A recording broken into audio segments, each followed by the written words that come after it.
Hello everyone. सो आज की इस वीडियो में हम जो गेम थ्योरी वाला क्वेश्चन आया था आपके एग्जाम में यूजीसी नेट इकोनॉमिक्स 29 जून 2025 वाले एग्जाम में उसको सॉल्व करने वाले हैं। देखिए, इससे पहले भी मैंने आपको Nash equilibrium and dominant strategy निकालना एक वीडियो में सिखाया हुआ है।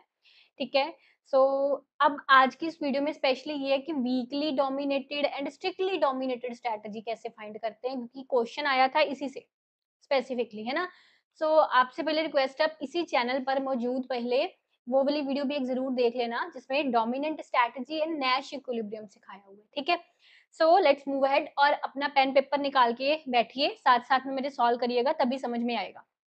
सिर्फ सुनोगे तो समझ में नहीं आएगा, साथ साथ में करना पड़ेगा सॉल्व। क्लियर। सो मैं बता दूं कि हमारे दिसंबर 2025 के लिए बैचेस लॉन्च हो चुके हैं। एप्लीकेशन पर डिस्क्रिप्शन में आपको लिंक दिया है, टेलीग्राम भी ज्वाइन कर लीजिएगा, डिस्क्रिप्शन में दिया लिंक। ठीक है जी। सो इसमें आप एनरोल कर सकते हैं एप्लीकेशन डाउनलोड करके। तो ये देखिए, ये वाला क्वेश्चन था आपका। अब इसमें ना समझिए, पहले हम समझते हैं कि ये strictly dominated and weekly dominated हम कैसे न्यूमेरिकल आ जाए तो कैसे पता चलता है हमको स्ट्रिक्टली एंड वीकली डोमिनेटेड का। देखो, वीकली डोमिनेटेड में होता है कि दूसरी स्ट्रैटेजी पहली वाली से या तो इक्वल पे ऑफ या उससे बेटर पे ऑफ दे। ठीक है। पर स्ट्रिक्टली एक का पे ऑफ बेटर होना चाहिए। स्ट्रिक्टली डोमिनेटेड में होता है कि दूसरी स्ट्रैटेजी पहली स्ट्रैटेजी से सारी पे ऑफ ज्यादा दे। देखो समझो, मान लीजिए मेरे पास दो हैं ए बी, 1 3 2 1, यहाँ पे आ जाएगा 4 2 2। यहाँ पे अब साफ देखो, आपको पता चल रहा है कि बी जो है दैट डोमिनेट्स ए, है ना कि नहीं। सो बी वीकली डोमिनेट्स ए। क्यों? क्योंकि बी में कम से कम एक का पे ऑफ दूसरे से ज्यादा होना चाहिए। ठीक है। और बाकियों का उससे इक्वल हो सकता है। समझ गए? चलो, इसमें दो का ज्यादा है, ठीक है, कम से कम एक का पे ऑफ ज्यादा होना चाहिए, बाकियों का इक्वल हो सकता है जो स्ट्रिक्टली डोमिनेटेड है। अब यहाँ पे अगर मैं बी को ऐसे लिख दूं, 4 3 2 ऐसे लिख दूं, तो ये फिर हम कह सकते हैं कि बी जो है दैट इज स्ट्रिक्टली डोमिनेट से, वो स्ट्रिक्टली ए को डोमिनेट करे, क्योंकि बी में सारे पे ऑफ स्ट्रिक्टली ए से ज्यादा है। डिफरेंस समझ गए? अब आपको ये भी समझ में आ गया होगा कि अगर एक स्ट्रेटजी स्ट्रिक्टली डोमिनेट है तो वो वीकली डोमिनेट तो होगी होगी। यानी कि अगर इस केस में मैं बी को बोल रही हूँ दैट स्ट्रिक्टली डोमिनेट से, तो ये वीकली डोमिनेट भी कर रही है, क्योंकि हमने ये पढ़ा था कि कम से कम एक का ज्यादा होना चाहिए, एक से ज्यादा का भी पे ऑफ ज्यादा हो सकता है, यानी कि जैसे इसमें सारों का पे ऑफ ज्यादा है, तो ये वीकली डोमिनेटेड भी है और स्ट्रिक्टली डोमिनेटेड भी आएगी ना, फिर वीकली भी डोमिनेट कर रही है और स्ट्रिक्टली भी डोमिनेट कर रही है। ठीक है। पर अगर इस केस में बी देखूं तो ये सिर्फ वीकली डोमिनेट ही कर रही है, एक स्ट्रिक्टली नहीं कर रही, क्योंकि एक का इक्वल है, ज्यादा नहीं है पे ऑफ। समझ आई बात? तो अब जैसे ये देखो, ये क्वेश्चन है, अब इसमें क्या होगा, प्लेयर वन, चलो अभी प्लेयर वन प्लेयर टू का सिस्टम जरा समझते हैं यहाँ पे। अब प्लेयर वन की यहाँ पे तीन स्ट्रेटेजीज हैं टीएमबी, ठीक है, और प्लेयर वन का ये पे ऑफ होगा 1 2 3 एंड 0 1 4, ये होगा, ये प्लेयर वन की बात है सारी। ठीक है। अब वो कह रहा है प्लेयर वन की टू स्ट्रिक्टली डोमिनेटेड स्ट्रेटेजीज हैं, तो देखो यहाँ पे एम जो है वो स्ट्रिक्टली डोमिनेट कर रही है, साफ साफ पता चल रहा है, एम स्ट्रिक्टली डोमिनेट्स टी, है ना, क्योंकि एम के पे ऑफ टी से ज्यादा है, एम स्ट्रिक्टली डोमिनेट्स टी। और जो बी है वो स्ट्रिक्टली डोमिनेट कर रही है एम को, टी को भी कर रही है ना, एम को भी कर रही है। तो मतलब दो हो गई ना फिर आपकी डोमिनेटेड स्ट्रेटजी, एक एम स्ट्रिक्टली डोमिनेट कर रही है टी को एंड बी जो है वो स्ट्रिक्टली डोमिनेट कर रही है एम को। तो M and B, these two are strictly dominated strategy A, ठीक है। अब बी में उसने क्या कहा है, none of the strategies of player two are weakly dominated. देखो अब इसको समझो। अब प्लेयर टू की बात करते हैं। प्लेयर टू के पास दो स्ट्रेटजीज हैं एल एंड आर, ये प्लेयर टू की स्ट्रेटजीज है एल एंड आर। इसको हमको कैसे देखना है, प्लेयर टू को, ये 5 6 7 हो गया, ये 3 4 2 हो गया, ये प्लेयर टू का है सिस्टम। ठीक है। अब अगर आप प्लेयर टू का देखोगे ना, तो इसमें एल जो है, एल स्ट्रिक्टली डोमिनेट कर रही है R, L strictly dominates strategy R, है ना कि नहीं, सारी उसमें ज्यादा। तो अगर वो स्ट्रिक्टली डोमिनेट करे तो वीकली भी कर रही है, जैसे हमने अभी समझा था।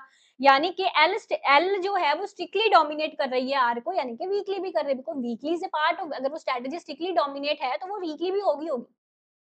तो स्ट्रैटेजी ये गलत हो गया ना, फिर उसने कहा कोई स्ट्रैटेजी नहीं थी, इसमें है स्ट्रैटेजी एक। ठीक है। फिर strategy T weakly dominates strategy B. अब इसको समझो, अब ये फिर स्ट्रैटेजी टी की बात कर रहा है, यानी कि ये फिर से इसकी बात कर रहा है, फर्स्ट प्लेयर की। वो कहता है टी जो है वो वीकली डोमिनेट कर रहा है बी को। नहीं, उल्टा बोल दिया उसने, बी कर रहा है टी को, बी की पे ऑफ ज्यादा है ना, तो B strictly dominates T and M also. ठीक है, तो ये उल्टा लिख रही है, गलत लिख रही है। क्लियर? फिर डी में क्या है, strategy M of player one will never be used in Nash equilibrium. समझो, अब मैं सारा इरेज करके आपको नैश इक्विलिब्रियम सिखाती हूँ कैसे निकालते हैं। ठीक है, नैश इक्विलिब्रियम ध्यान से समझो। नैश इक्विलिब्रियम, ये सारे तरीके मैंने आपको उसमें भी समझाया हुए हैं जो मैंने अभी क्लास रेफर की है। ठीक है, उसका ना मैं लिंक यहाँ पे लगा दूंगी साइड पे, वहां पे आप डायरेक्टली क्लिक करके देख लेना उसको।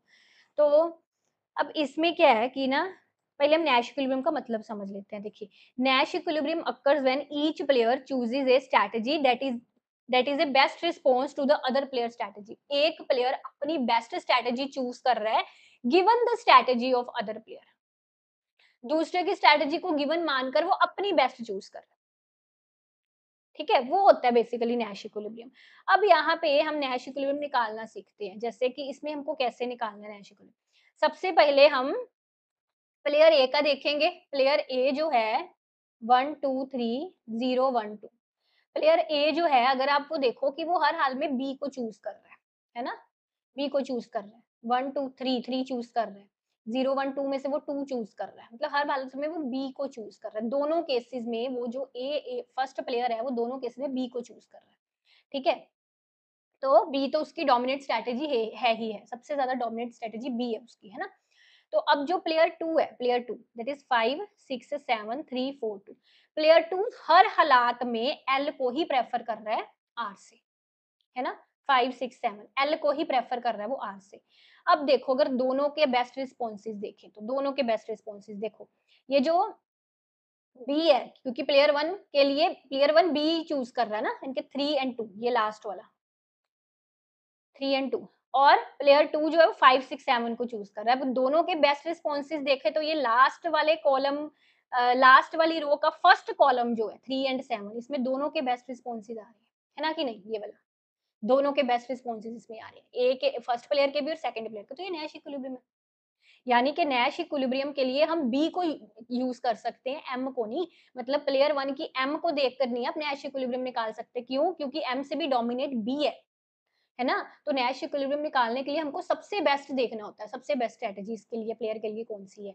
तो बी से नैश इक्विलिब्रियम हमारा निकल रहा है। यहाँ से देख लिया बी वाला कॉलम डोमिनेट है, फिर उसके बाद सेकंड प्लेयर की स्ट्रेटजी में देखेंगे 7 डोमिनेट है, तो 3 एंड 7 नैश इक्विलिब्रियम हो गया।